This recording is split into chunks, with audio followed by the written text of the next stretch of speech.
Shalom Bapak Ibu Saudara, bertemu lagi dengan saya Agus Widodo dalam program Sudahkah Anda bertemu dengan Tuhan hari ini? Sudahkah Anda bertemu Tuhan hari ini? Puji nama Tuhan. Sekarang saya akan mengajak Bapak Ibu Saudara untuk melihat satu bagian dalam Alkitab, yaitu di dalam kitab Mazmur pasal yang ke-6 ayat 1 sampai 3. Mazmur pasal yang ke-6 ayat 1 sampai 3. Begini firman Tuhan. Untuk pemimpin biduan dengan permainan kecapi menurut lagu yang ke-8 Mazmur Daud. Ya Tuhan, janganlah menghukum aku dalam murka-Mu, dan janganlah menghajar aku dalam kepanasan amarah-Mu. Kasihanilah aku, Tuhan, sebab aku merana. Sembuhkanlah aku, Tuhan, sebab tulang-tulangku gemetar. Puji Tuhan. 1 atau 3 ayat yang kita sudah baca, dan dari sekilas kita bisa ketahui bahwa di sini adalah pergumulan dari Daud, di mana dia tuliskan dalam kitab Mazmur ini, dan ini benar-benar membuat saya merasa ikut merasakan apa yang dialami oleh Daud, walaupun tidak sama. Mungkin tidak sama seperti yang dialami oleh Daud, tapi apa yang dialami oleh Daud, saya bisa merasakan pergumulannya berat sekali. Saya akan memberikan satu tema untuk kita bisa memahami ayat ini, yaitu judulnya adalah doa dalam pergumulan, ya. Doa dalam pergumulan dari Mazmur pasal yang ke-6 ayat 1 sampai 3. Bapak Ibu Saudara yang kasih Tuhan, kitab Mazmur pasal yang ke-6 ini adalah ratapan dari seorang raja. Tadi kita udah baca adalah baru 3 ayat saja Bapak Ibu, kita bisa melihat itu ada ratapan dari seorang raja Daud. Dan ratapannya kalau kita melihat hampir sama dengan ratapan seperti yang diucapkan oleh Yeremia. Ratapan itu dituliskan Daud pada saat dia mengalami kesukaran hebat dan sangat berat dirasakan oleh Daud. Daud mengawali Mazmur ini dengan keluhan-keluhan yang penuh duka, tapi kemudian mengakhirinya dengan puji-pujian yang penuh dengan sukacita di hadapan Allah. Daud mencurahkan segala kesukarannya kepada Allah. Dia mencurahkan segala pergumulannya, mencurahkan segala kesukarannya, mencurahkan segala kesedihannya kepada Allah. Ia berdoa, Bapak Ibu Saudara, ia berdoa untuk mendapat kekuatan baru dari Allah pada saat ia mendapatkan kesukaran dari para musuh-musuhnya. Daud yakin dengan sepenuhnya bahwa ia akan mendapatkan pertolongan dari Allah dari surga. Daud menaikkan doa-doa dalam pergumulan kepada Allah. Mengapakah Daud berdoa dalam pergumulan kepada Allah? Mengapa dia mengucapkan doa kepada Tuhan? Mengapa dia harus mengucapkan pergumulannya kepada Allah? Dia seorang raja. Mungkinkah kita berpikir secara logis, dia punya anak buah, punya menteri-menteri, punya pegawai istana, punya penasihat-penasihat raja. Mengapa dia harus datang kepada pribadi yang tidak kelihatan? Bukankah dia memiliki semua yang ada di istananya? Tapi luar biasa sekali saya mendapati teladan dari Daud. Bukan apa yang dilihat oleh matanya Daud, yaitu orang-orang yang di sekelilingnya, tapi dia melihat satu pribadi yang berkuasa melebihi dari orang-orang yang ada di istananya. Jadi pertanyaannya seperti ini, mengapa Daud datang kepada Allah? Mengapa Daud berdoa dalam pergumulan kepada Allah? Ada 3 hal Bapak Ibu Saudara yang akan saya sampaikan kepada kita. Semoga ini menjadi berkat buat kita. Yang pertama Bapak Ibu Saudara, mengapa Daud datang kepada Allah? Yang pertama yaitu Daud minta supaya Allah tidak menghukum Daud.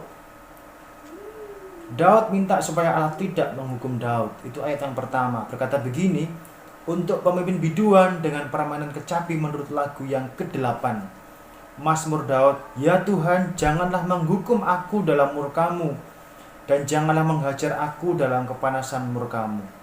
Bapak Ibu, ayat di atas menceritakan kepada pembaca, kepada saya, kepada kita, tentang suasana hati yang hancur dalam diri Daud oleh karena kesukaran yang dialaminya.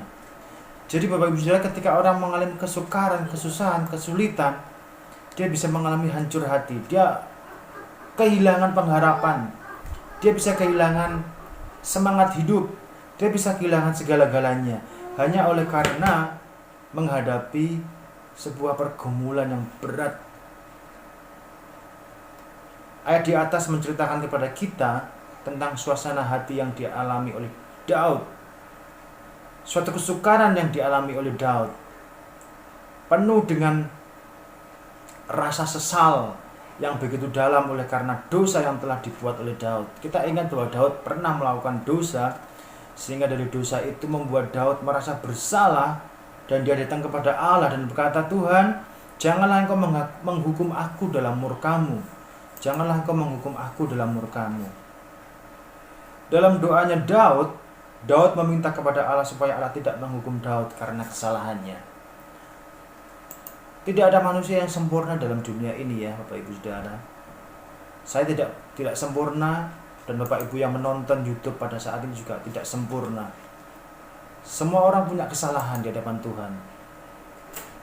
Bisakah kita datang kepada Allah dan berkata, Tuhan, aku bersalah kepadamu dan aku mohon supaya engkau jangan menghukum aku, tapi engkau mengasihani aku dengan kemurahanmu.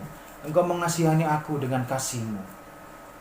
Apa yang diutarakan oleh Daud kepada Allah? Dia memohon belas kasihan Allah supaya Allah mengampuni dosa-dosanya.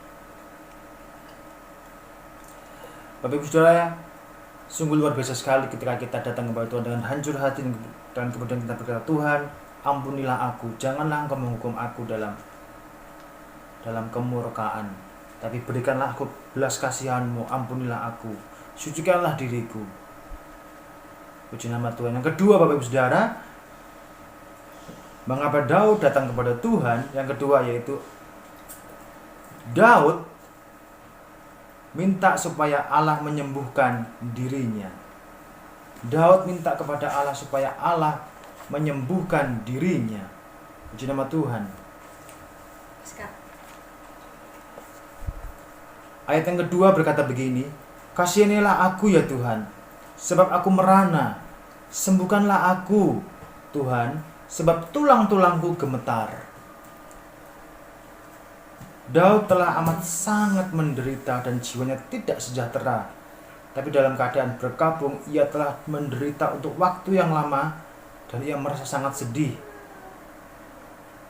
Terkadang orang percaya dalam masa kesukaran sangat menderita baik fisik maupun jiwa. Sedih oleh karena keadaan dosa yang telah dibuatnya. Kita melihat tadi ayatnya berkata, tulang-tulangku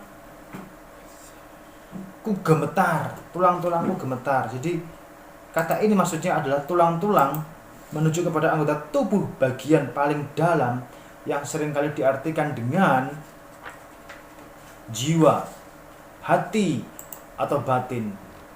Pada saat seseorang menderita dan dalam pergumulan, maka akan ada rasa sakit dalam diri manusia itu sendiri.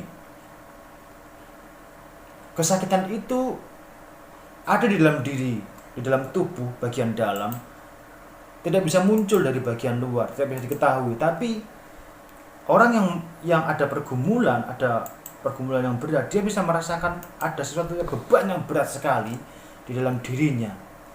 Saya pikir seperti inilah rasa yang dialami oleh Daud, Bapak Ibu Saudara, pada saat dia mengalami kesukaran dan penderitaan oleh karena dosanya.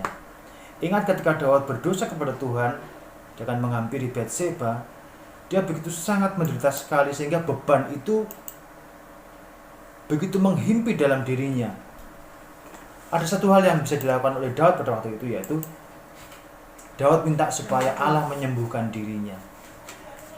Bapak Ibu Saudara, ketika kita ada kekurangan di hadapan Tuhan, ada kesalahan, ada dosa di hadapan Tuhan, maka dosa itu menjadi beban dalam diri kita, dan beban itu sangat menghimpit kita, sangat menyakiti dalam diri kita.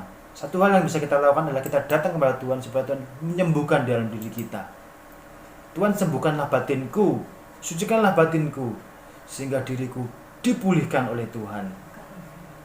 Kemudian yang ketiga Bapak Ibu Saudara, mengapa Daud datang kepada Allah? Yang ketiga adalah Daud minta supaya Allah segera menjawab doanya. Mungkin ini terkesan memaksa Tuhan ya. Kita akan melihat dalam ayat yang ketiga, dan jiwaku pun sangat terkejut. Tetapi Engkau Tuhan, berapa lama lagi? Kata ini berapa lama lagi menunjuk kepada harapan dari Daud kepada Allah. Tuhan, sampai berapa lama lagi aku harus menunggu? Sampai berapa lama lagi Tuhan akan memberikan pertolongan-Mu untuk diriku? Sampai berapa lama lagi Tuhan akan membiarkan aku dalam kesukaran yang aku alami saat ini? Dalam fase menanti jawaban Tuhan itu Bapak Ibu Saudara, Daud menanti jawaban Tuhan dengan sabar. Apakah orang percaya saat ini dalam masa penantian akan jawaban doa dari Tuhan? Saatnya untuk bersabar Bapak Ibu Saudara. Ketika kita datang kepada Tuhan, ada masa di mana kita harus sabar untuk menanti jawaban Tuhan. Sehingga Bapak Ibu Saudara, dengan kesabaran itu kita berharap bahwa Tuhan bisa dengan cara yang ajaib segera menjawab doa-doa kita. Tapi ada juga kadang-kala kita menerima jawaban dari Tuhan itu mungkin agak lama atau mungkin lama. Tapi pasti bahwa Allah itu akan menjawab setiap doa orang percaya. Jadi 3 hal ini Bapak Ibu Saudara yang bisa kita pelajari dalam pertemuan kita yang berbahagia ini.